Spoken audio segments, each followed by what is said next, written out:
When a man starts to wake up, he naturally pulls away from the crowd, not because he hates people, but because the usual way of connecting stops making sense. Most conversations revolve around status, gossip, or complaints.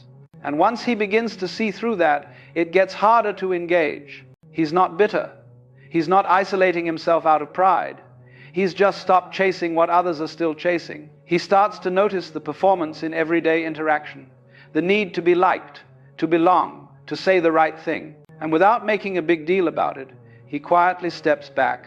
People might still wave, they might still offer small talk, but the connection is no longer there because it was never real to begin with. He didn't cut ties, he didn't burn bridges. He simply stopped pretending. And when he does that, distance happens on its own. This is the beginning of solitude, not loneliness, just space between who he used to be and who he's becoming. He starts to see clearly what holds people together isn't real. It's not depth, it's not truth. It's habit, comfort, and shared illusions. People bond over complaining about their jobs, over chasing status, over defending ideas they've never truly questioned. He used to do the same. He used to think that was connection, but now it feels more like noise. He notices how often people speak just to avoid silence, how much energy goes into keeping up appearances, the constant need for validation, for agreement, for reassurance. And once he no longer needs those things himself, he sees how dependent others are on them, how relationships often survive, not because of honesty, but because everyone agrees to keep the story going. He understands why people hold on to what feels familiar. He still cares, he still listens, but he no longer plays along. That shift, subtle as it is, creates distance all on its own. From the outside, he might seem the same. He still shows up, he's still polite, he hasn't disappeared completely. But something fundamental has shifted, and the people around him can feel it, even if they can't name it. They sense that he's no longer trying to impress anyone, that he's not looking for approval, that he's not playing the social game anymore. Some find it admirable. Others find it unsettling because he's no longer easy to read, because he's not performing for anyone. He doesn't flatter, doesn't compete, doesn't entertain, and that makes him hard to place. People might say he's distant or too quiet or that he's changed. What they really mean is he no longer fits into the roles they've grown used to. They liked him better when he reflected their values. Now he reflects something else, something still grounded and not dependent on being liked. People see him, but they don't really know him, because knowing him now would require them to see what he sees. And most people aren't ready for that. He once believed that staying connected meant staying involved, showing up, participating in conversations, maintaining appearances. But with time, that definition changed. As his priorities shifted inward, he stopped engaging out of obligation, not because he cared less, but because he no longer needed others to affirm his place in the world. He still values connection, but not if it depends on constant engagement, emotional performance, or subtle negotiation for approval. He doesn't withdraw out of resentment. He simply no longer finds value in maintaining relationships built on pretense or expectation. To those accustomed to transactional connection, his presence can feel distant. But in truth, he's simply not playing the same role anymore. He no longer speaks just to keep the peace. He no longer sees himself through other people's eyes. What emerges in that space is not loneliness, but clarity, a calm independence that allows him to remain rooted even when others come and go. He's become honest, and from that honesty, a deeper kind of freedom begins to take shape. From the outside, solitude is often misunderstood. To most people, being alone signals a lack of friends, of purpose, of belonging. But for a man who has begun to see clearly, solitude becomes something else entirely. He no longer fills his time with distractions just to avoid being alone with himself. He no longer seeks out constant company to escape discomfort. He's learned to sit in silence without needing it to end. What others describe as loneliness is often just unfamiliar stillness. They equate the absence of noise with emptiness. He's realized that most of what fills a typical day, talks, tasks, and duties, is just noise pretending to be important. In solitude, he sees himself without distortion. There's no one to impress, no image to maintain, and that clarity, while uncomfortable at first, becomes a source of strength. He doesn't avoid people, but he also no longer depends on them to feel complete. This shift usually confuses others. They assume he must be withdrawn, disconnected, or even arrogant. But in truth, he's simply content with his own presence.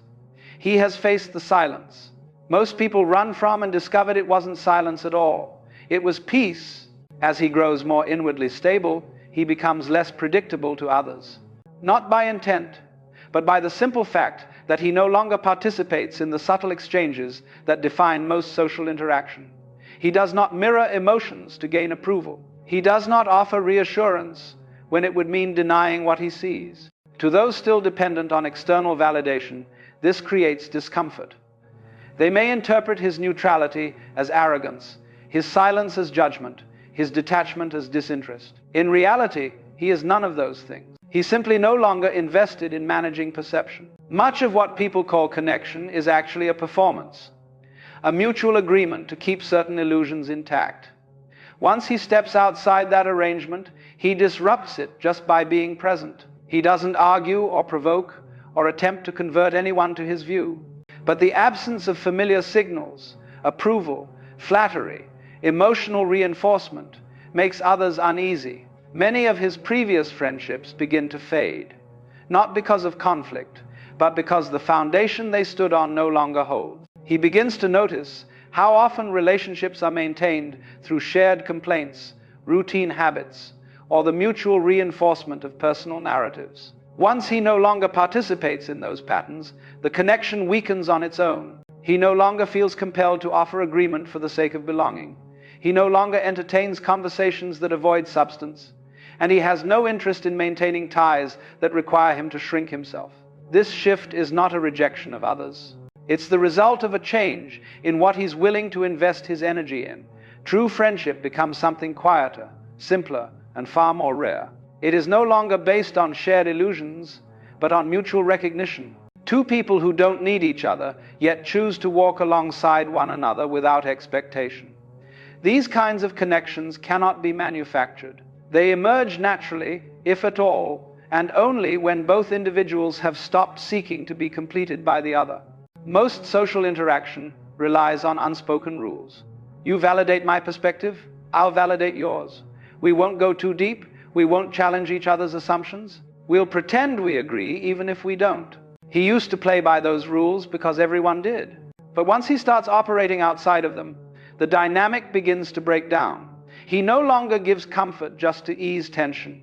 He doesn't pretend to agree when he doesn't. He's done with the little acts that keep everyone else feeling safe, but keep him feeling false. This isn't defiance, it's clarity.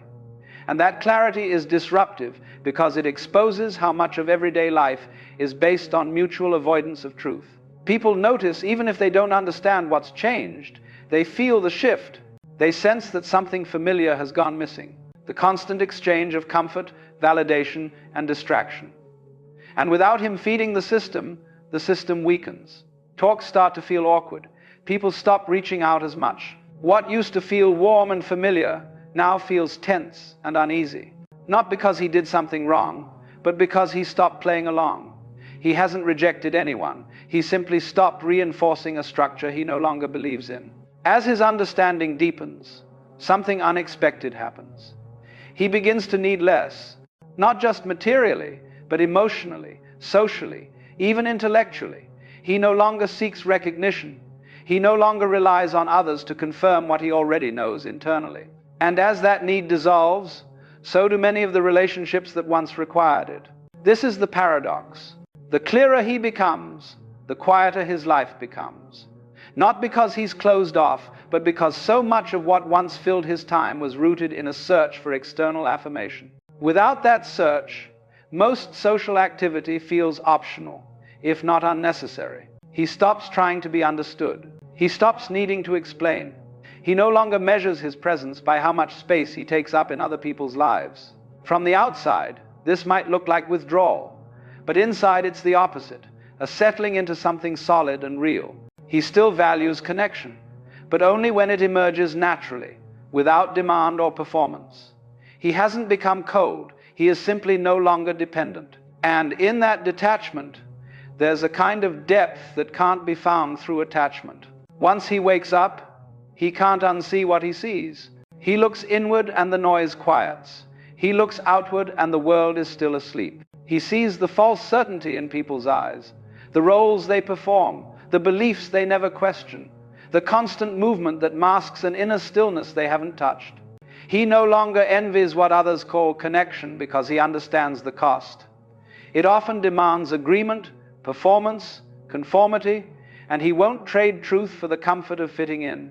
Still, there's a part of him that remembers, a part that quietly hopes, not for crowds, not for company, but for someone awake, someone who has seen what he's seen, felt what he's felt, someone who doesn't need him to be smaller, quieter, or more agreeable in order to feel safe. That kind of meeting is rare. It can't be forced, and he would rather wait in silence than pretend in conversation. So he walks alone, not because he enjoys being apart, but because in a world still dreaming, authenticity is more valuable than acceptance. At some point, the solitude stops feeling unusual. It becomes normal, not empty, just quiet. He no longer interprets distance as a problem to solve. He sees it for what it is, the natural result of no longer pretending. While others surround themselves with noise, he has learned to live in stillness. While many chase attention, he moves without asking to be seen. People often assume he must feel lonely, as if company, any company, is always better than walking alone. But they confuse isolation with absence. He is not absent, he is simply no longer performing. He has come to prefer the space that honesty creates over the closeness that illusion demands. This is the final shift. He doesn't need the world to wake up for him to feel whole. He doesn't need agreement to feel clear. And he doesn't need validation to know who he is. He walks alone, yes, but not as an outsider, as a man at peace with the cost of truth.